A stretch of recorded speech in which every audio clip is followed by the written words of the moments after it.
एक छोटे से गांव में बलराम नाम का लकड़हारा अपनी दूसरी पत्नी उर्मिला और दो छोटे बच्चों के साथ रहता था। उसके बेटे का नाम हर्ष और बेटी का नाम अंजू था, जो उसकी पहली पत्नी के बच्चे थे। बलराम दिन भर जंगल में लकड़ी काटता था और फिर शाम को उन्हें बाजार में बेच आता था। लकड़ियों को बेचकर उसे जो थोड़े बहुत पैसे मिलते थे, उन्हीं से उसके घर का गुजारा होता था। जब लकड़हारा सुबह को लकड़ी काटने चला जाता, तो उसकी दूसरी पत्नी दोनों छोटे बच्चों को बहुत परेशान करती थी। एक दिन वो सोचती है, अगर किसी तरह ये दोनों बच्चे यहाँ से चले जाएं तो बड़ा अच्छा होगा। उर्मिला ये सोच ही रही थी कि एकदम लकड़हारा आ जाता है। उर्मिला लकड़हारे से कहती है, पता नहीं तुम्हारे काम को क्या हो गया है। तुम लकड़ी बेचकर जितने पैसे लाते हो, उनमें घर का गुजारा करना भी बहुत मुश्किल है। और अब तो घर में इतना आटा भी नहीं है कि दो आदमी सही से पेट भर कर खा सके। उर्मिला, तुम चिंता मत करो। खुदा ने चाहा तो ये मुश्किल भरे दिन जल्द ही खत्म हो जाएंगे। खुदा करे ऐसा ही हो। मुझे आपसे एक बात करनी है। मैं बहुत दिनों से ये बात सोच रही थी, लेकिन कभी कह नहीं पाई।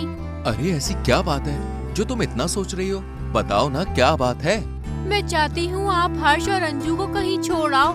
अगर तुम इन दोनों बच्चों को कहीं छोड़ आओगे तो इन्हें कोई अपने साथ ले जाएगा और ये अपना जीवन खुशी से जिएंगे, वरना हमारे साथ रहकर तो ये भूखे ही मरेंगे। तुम इन्हें किसी जंगल में छोड़ आओ। तुम ये क्या कह रही हो उर्मिला? मैं अपने बच्चों को अपने से अलग कैसे कर सकता हूँ? अरे ये बच्चे बहुत छोटे हैं, मासूम हैं। मैं इन्हें जंगल में कैसे छोड़ सकता हूँ? जंगल के जंगली जानवर इन्हें खा जाएंगे। अगर तुम मेरी बात नहीं मानते तो ठीक है, तुम अपने इन मासूम बच्चों को अपने साथ रखो और अपने साथ इन्हें भी भूखा मारो। वैसे भी हमारे घर में खाने के लिए कुछ नहीं है और ये बच्चे हमारे साथ रहते हुए भी भूखे मर जाएंगे। जंगल में छोड़ने से अच्छा है कि मेरे बच्चे मेरी नजरों के सामने भूखे रहें। मैं खुद भूखा प्यासा रह लूंगा, लेकिन अपने मासूम बच्चों को भूखा नहीं रहने दूंगा। अरे तुम मेरी बात समझते क्यों नहीं हो? अगर तुम इन बच्चों को जंगल में छोड़ आओगे तो हो सकता है इनका भाग्य इनका साथ दे और भटकते हुए कहीं ऐसी जगह पहुंच जाएं, जहां इन्हें भूखा न मरना पड़े। यहाँ रहकर इनकी जिंदगी खराब हो रही है। ना तो हम इन्हें अच्छी शिक्षा दे सकते हैं और ना ही पेट भरकर खाना खिला सकते हैं। इसलिए हमारी और इन बच्चों की भलाई इसी में है कि हम इन्हें किसी जंगल में छोड़ दें। उर्मिला अपने पति को बहुत बहकाती है, लेकिन लकड़हारा बच्चों को खुद से अलग करने के लिए मना करता रहता है। लेकिन उस दुष्ट औरत की बहुत कोशिश के बाद लकड़हारे को अपनी पत्नी की बात माननी पड़ती है।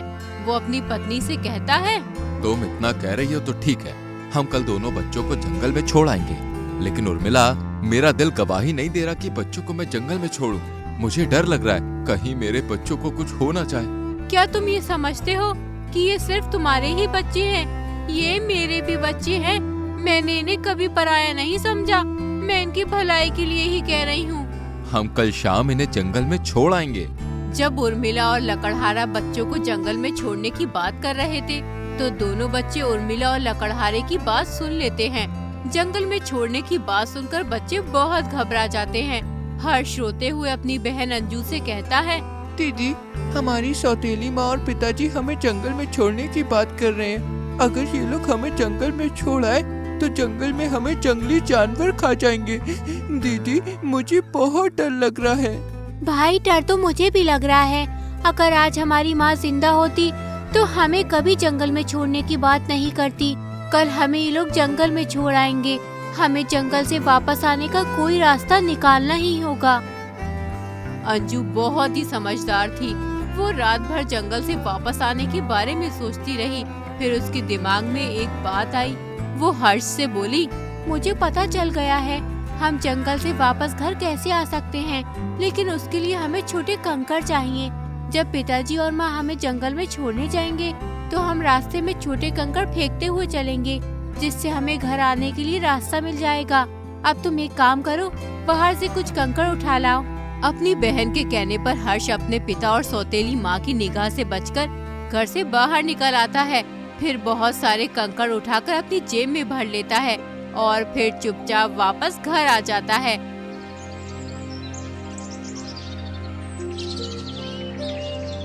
अगले दिन उर्मिला दोनों बच्चों से बोली, बच्चों, आज हम सब तुम्हारे पिताजी के साथ जंगल चलेंगे। वहाँ तुम्हारे पिताजी लकड़ी काटेंगे और हम लकड़ी काटने में उनकी मदद करेंगे, जिससे तुम्हारे पिताजी बहुत सारी लकड़ी काटकर बाजार में बेच आएंगे। फिर हम सब घर पर बहुत स्वादिष्ट भोजन बनाएंगे और उसके बाद हम सब मिलकर पेट भर खाना खाएंगे। कुछ देर के बाद लकड़हारा अपनी पत्नी और दोनों बच्चों को लेकर जंगल की ओर रवाना हो जाता है। रास्ते में चलते चलते अंजू चुपचाप कंकड़ फेंकती हुई चल रही थी।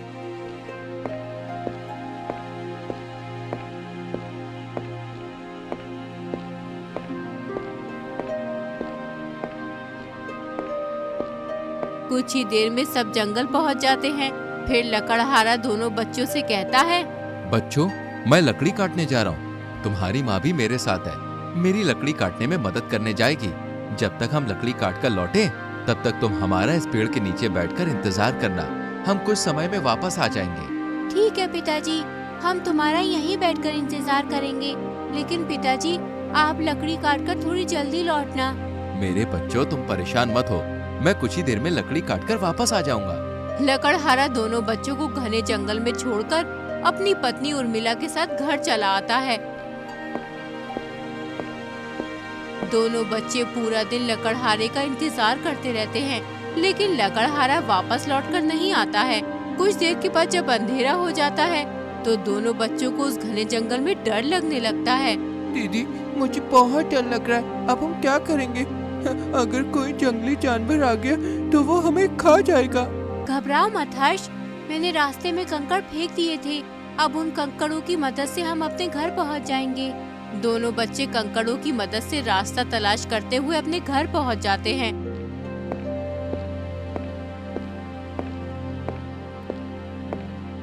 जब उनकी सौतेली माँ दोनों बच्चों को देखती है तो उसे बहुत गुस्सा आता है और वो सोचती है, ये बच्चे तो बहुत चालू हैं। इन्हें घर आने का रास्ता कैसे मालूम हुआ? इतनी कोशिशों के बाद मैंने इन्हें घर से निकाला था। पता नहीं ये बदमाश बच्चे उस घने जंगल से कैसे वापस आ गए। इन्होंने मेरी सारी कोशिश नाकाम कर दी। अब मैं इन्हें छोड़ूंगी नहीं। तुम दोनों बहुत शैतान हो गए हो। कहाँ चले गए थे? तुम्हारे पिताजी ने तुम्हें पेड़ के नीचे इंतजार करने के लिए कहा था, लेकिन तुम हमें उस पेड़ के नीचे नहीं मिले। हमने तुम्हें जंगल में बहुत तलाश किया, लेकिन तुम कहीं नहीं मिले। अगर तुम्हें जंगल में कुछ हो गया होता तो लोग यही कहेंगे कि सौतेली माँ ने करवा दिया। लोगों को ये नहीं पता कि ये बच्चे कितने शैतान हैं। इतनी देर तक घर से बाहर रहते हो, तुम्हें किसी चीज का खौफ है या नहीं? उर्मिला बच्चों को डांट ही रही थी कि एकदम लकड़हारा आ जाता है। जैसे ही वो अपने दोनों बच्चों को देखता है, वो उन्हें प्यार से अपने सीने से लगा लेता है और फिर उन्हें खाना खिलाता है। कुछ दिन यूं ही बीत जाते हैं। लकड़हारे की आमदनी बहुत कम हो जाती है, इसलिए उसकी पत्नी उससे फिर जिद करती है कि बच्चों को जंगल में छोड़ दो। लकड़हारा अपनी पत्नी को बहुत मना करता है कि वो अपने बच्चों को कहीं छोड़ने नहीं जाएगा, लेकिन पत्नी के बार बार कहने पर वो बच्चों को दोबारा जंगल में छोड़ने के लिए राजी हो जाता है। अगले दिन लकड़हारा दोबारा अपने बच्चों और पत्नी के साथ जंगल की ओर निकल पड़ता है। इस बार वो जंगल में बच्चों को बहुत अंदर ले गया होता है। फिर वो बच्चों से बोलता है, तुम दोनों यहीं हमारा इंतजार करना, मैं लकड़ी काट कर ला रहा हूँ। हम कुछ ही देर में वापस आ जाएंगे। लकड़हारा दोनों बच्चों को उस घने जंगल में छोड़कर अपनी पत्नी के साथ घर चला आया। बच्चे काफी देर तक अपने पिता के आने का इंतजार करते रहे। अंत में थककर दोनों बच्चे उसी जंगल में सो जाते हैं।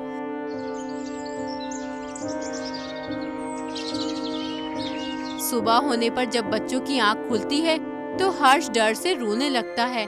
डरो मत भाई, हम इस बार भी घर जाने का कोई न कोई रास्ता जरूर निकाल लेंगे। बस तुम्हें मेरी रास्ता ढूंढने में मदद करनी होगी। दोनों भाई बहन बहुत देर तक जंगल में भटकते रहते हैं, लेकिन उन्हें घर जाने का कोई रास्ता नहीं मिलता। उसी जंगल में एक आदमखोर बुढ़िया रहती थी। उसे इंसानों का मांस खाना बहुत पसंद था। इस बार उसने बहुत दिनों से इंसानी मांस नहीं खाया था। पता नहीं इंसानों को क्या हो गया है जो अब इस जंगल में नहीं आते। रोज रोज मैं ये उल्टी सीधी चीजें खा खा कर परेशान हो गई हूँ। अब तो मुंह का स्वाद भी खराब हो गया है। सालों हो गए हैं इंसानी मांस खाए हुए, अब रहा नहीं जाता। अगर मुझे इंसानी मांस खाना है तो मुझे इस जंगल से बाहर जाना ही होगा। उसके बाद वो बुढ़िया इंसानों की तलाश में निकल जाती है। तभी उसकी नजर हर्ष और अंजू पर पड़ती है। उन्हें देखकर वो सोचने लगती है, अरे आज तो ऊपर वाला मुझ पर बहुत मेहरबान है। मैं इंसानों को जंगल के बाहर तलाश करने जा रही थी, लेकिन ये तो खुद चलकर मेरे पास आ रहे हैं, वो भी एक साथ 2 इंसानी बच्चे। अब मुझे किसी भी तरह इन बच्चों को अपने जाल में फंसाना होगा, उसके बाद मैं इन्हें खाऊंगी। वो आदमखोर बुढ़िया जल्दी से अपने घर जाती है और अपने घर के बाहर बहुत सारी मिठाइयाँ और खाना रख देती है। हर्ष और अंजू अपने घर का रास्ता तलाश करते हुए उस बुढ़िया के घर पहुंच जाते हैं। जब उनकी नजर बुढ़िया के घर के आगे रखी मिठाइयों और खाने पर पड़ती है तो हर्ष अंजू से कहता है, दीदी देखो, उस घर के आगे कितना सारा भोजन और मिठाइयाँ रखी है। इतना सारा भोजन मैंने कभी नहीं देखा। देखने में तो ये भोजन बहुत ही स्वादिष्ट लग रहा है। क्या हमें ये भोजन खाना चाहिए? मुझे तो बहुत तेज भूख लग रही है। भूख तो मुझे भी लग रही है और खाली पेट हम अपने घर का रास्ता भी तलाश नहीं कर सकते, इसलिए हमें ये भोजन खाना ही होगा। लेकिन होशियार रहना, कोई हमें भोजन खाता हुआ देख न ले। दोनों बच्चे खुशी खुशी घर के बाहर रखी मिठाइयाँ और भोजन खाने लगते हैं। थोड़ी ही देर में बुढ़िया अपने घर से बाहर आती है। बुढ़िया को देखकर दोनों बच्चे डर जाते हैं। मेरे प्यारे मासूम बच्चों, डरो मत, इसे अपना ही घर समझो। ये सब मिठाइयाँ तुम्हारे लिए ही हैं। जितना जी चाहे उतना खा लो। वैसे तुम इस घने जंगल में अकेले कर क्या रहे हो? तुम्हारे माता पिता कहाँ हैं? दादी, हम इस जंगल में फंस गए। हमें अपने घर का रास्ता नहीं मिल रहा है। हम कब से अपने घर का रास्ता तलाश कर रहे हैं, लेकिन हमें अभी तक अपने घर का रास्ता नहीं मिला। ऐसा लगता है जैसे हम इस घने जंगल में फंस गए। घबराओ मत मेरे बच्चों, तुम्हें तुम्हारे घर का रास्ता जरूर मिल जाएगा। थोड़ी देर के बाद दिन ढलने वाला है, इसलिए तुम्हारा इस जंगल में यूँ अकेला फिरना सही नहीं है। यहाँ बहुत ही खतरनाक जंगली जानवर रहते हैं। तुम दोनों मेरे घर के अंदर चलो और कल सुबह अपने घर का रास्ता तलाश कर लेना। बुढ़िया दोनों बच्चों को बहकाकर अपने घर के अंदर ले जाती है। फिर बुढ़िया उन्हें बहुत अच्छा खाना खिलाती है। 2 दिन से बच्चों ने कुछ नहीं खाया था, इसलिए दोनों बच्चे खूब खाना खाते हैं। उन्होंने आज पहली बार इतना सारा और स्वादिष्ट खाना खाया था। खाना खाकर दोनों बच्चे सो जाते हैं, क्योंकि वो दोनों बहुत थके हुए थे। बच्चों को सोता देख बुढ़िया सोचती है, आज तो मजा ही आ जाएगा। आखिरकार आज मुझे इंसानी मांस खाने को मिल ही जाएगा। कब से तरस रही थी मैं इंसानी मांस खाने के लिए। अब मैं इन बच्चों को खूब अच्छे से पकाकर खाऊंगी। वो बुढ़िया बहुत खुश थी, क्योंकि उसके जाल में एक साथ 2 बच्चे फंस गए थे।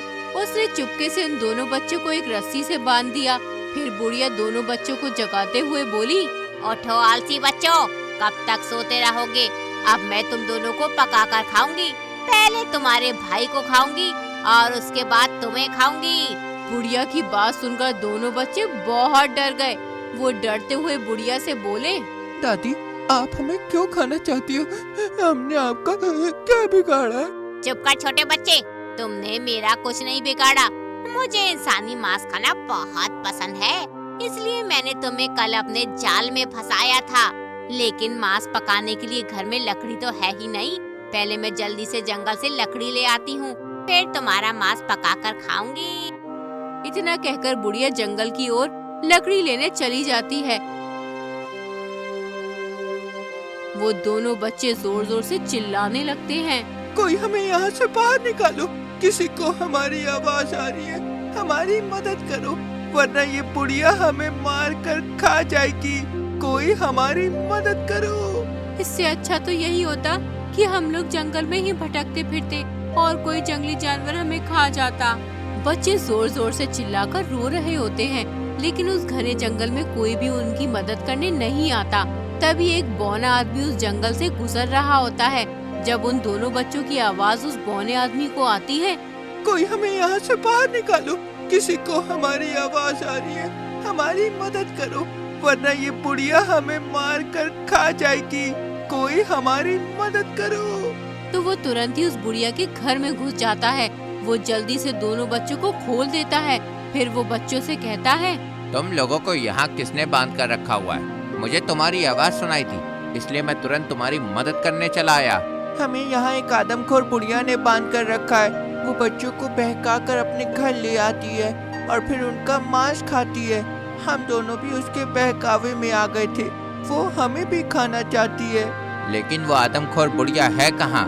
कहीं दिखाई नहीं दे रही। वो जंगल में लकड़ी लेने गई है, जिससे हमारा मांस पकाकर खा सके। वो लकड़ी लेने बहुत देर की गई हुई है। कुछ ही देर में वो आने वाली होगी। इसका मतलब इस बुढ़िया ने बहुत से मासूम बच्चों की जान ली है। इसे सबक सिखाना पड़ेगा। तुम एक काम करो, इस बुढ़िया के घर में जो भी कीमती चीज है सब निकाल लो और किसी झोले में भर लो। बौने आदमी के कहने पर दोनों बच्चे बुढ़िया के घर में खूब लूट मचाते हैं। बुढ़िया ने तरह तरह के हीरे मोती, जेवर और बहुत सी कीमती चीजें जमा करके रखी थी। दोनों बच्चों ने सारे जेवर, हीरे मोती झोले में भर लिए। उतने में ही वो बुढ़िया आ जाती है। बुढ़िया को देखकर सभी छुप जाते हैं। जब बुढ़िया को वो दोनों बच्चे नहीं दिखते तो उसके होश उड़ जाते हैं। अरे वो दोनों बच्चे कहाँ गए? मैंने कितनी मेहनत से उन्हें पकड़ा था। वो दोनों मेरी सारी मेहनत पर पानी फेरकर भाग गए। बुढ़िया बच्चों के भागने का दुख मना ही रही होती है कि एकदम बौना आदमी और दोनों बच्चे चुपके से पीछे से आते हैं और आदमखोर बुढ़िया की खूब पिटाई करते हैं। वो तीनों बुढ़िया को इतना मारते हैं कि उसे लहूलुहान कर देते हैं और फिर वहाँ से भाग जाते हैं। हाय, कमबख्तों ने मार डाला। ये बच्चे तो मेरे भी उस्ताद निकले। मार मार कर मेरा बुरा हाल कर दिया। उधर वो बौना आदमी दोनों बहन भाइयों को अपने घर ले आता है। फिर वो आदमी बच्चों से पूछता है, तुम उस घने जंगल में क्या करने गए थे? वहाँ लोग बहुत ही कम जाते हैं। अगर किसी को बहुत जरूरी काम होता है तभी लोग वहाँ पे जाते हैं। मैं समय पर नहीं पहुँचता तो वो बुढ़िया तुम्हें पकाकर खा जाती। तुमने हमारी जान बचाई, इसके लिए हम आपके शुक्रगुजार हैं। हम आपका ये एहसान जिंदगी भर नहीं भूलेंगे। फिर अंजू जेवर और हीरे मोतियों से भरा झोला उस बौने आदमी को दे देती है। बौना आदमी बहुत ही ईमानदार होता है, इसलिए वो सोने के 3 हिस्से करता है। एक हिस्सा खुद लेता है और बचे हुए 2 हिस्से दोनों बहन भाई को देता है। उसके बाद वो दोनों बच्चों को विदा कर देता है।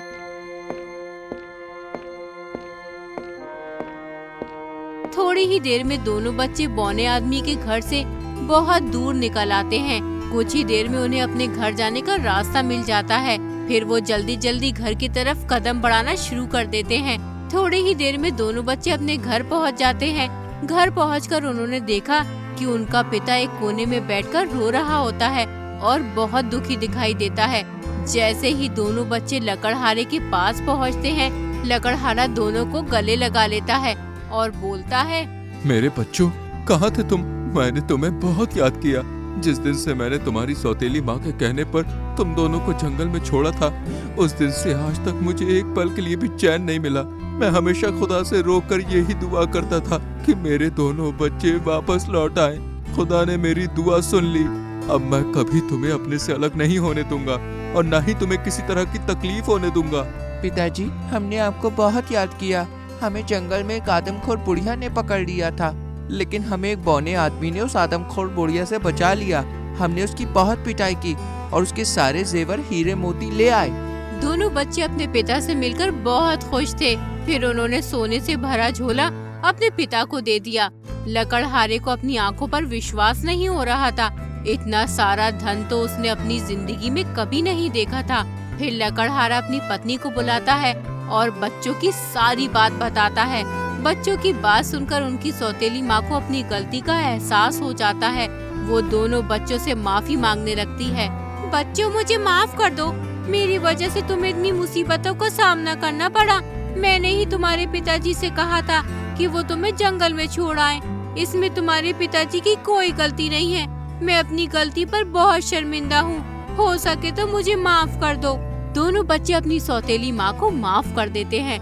इतना सारा धन पाकर लकड़हारा बहुत खुश होता है। इस तरह उन लोगों की गरीबी दूर हो जाती है और उसके बाद लकड़हारा अपने दोनों बच्चों और पत्नी के साथ खुशी खुशी रहने लगता है।